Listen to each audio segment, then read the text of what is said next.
કેમ છો મિત્રો? આજે છે મારા મિની વ્લોગ બનાવવાનો દિવસ પહેલો, તો છેટ લગી જોજો, મોજ આવશે મોજ. આજે તો સવારના પોરમાં ઉઠીને આપણે થઈ ગયા આપણા પગ ઉપર ઊભા.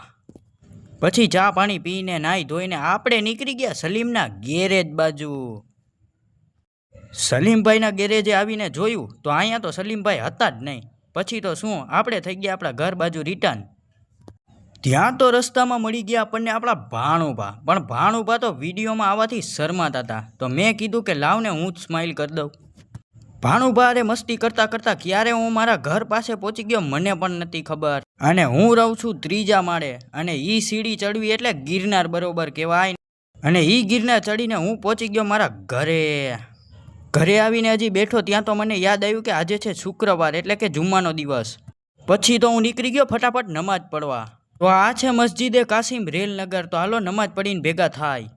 હાલો આપણે નમાજ પડી લીધી અને આજે આપણે જવાનું છે મેળામાં. પણ મેળામાં તો બહુ ટ્રાફિક, એટલે મને વિડીયો ઉતારવાનો ટાઈમ જ ન મળ્યો. પણ મેળાની બહારનો સીન હું તમને જરૂર બતાવીશ હો. બારે પણ ટ્રાફિક ભૂકા કાઢી નાખે એવું હતું. એટલે આપણા હુસેનભાઈએ ગાડી ભગાડીને અમે નીકળી ગયા ટ્રાફિકની બહાર.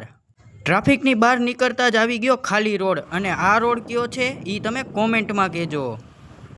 ચોમાસામાં વરસાદ હોય કે ન હોય, પણ આપણા રેલનગરનો અંડરબ્રિજ 24 કલાક ભરેલો હોય. એટલે જેને તરતા આવડતું હોય ને એને જ આ અંડરબ્રિજવાળો રસ્તો પકડવાનો. અહીંયા ગાડી સ્લીપ થવાનો ખતરો છે, એટલે ગાડી ધીરે હાંકજો.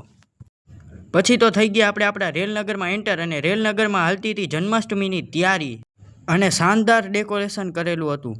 પછી તો ઉગી ગયો તો આપણો સુખનો સૂરજ, એટલે કે આપણી ટાઉનશીપ આપણને દેખાઈ ગઈ હતી.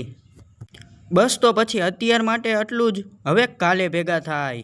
હાલો આવજો.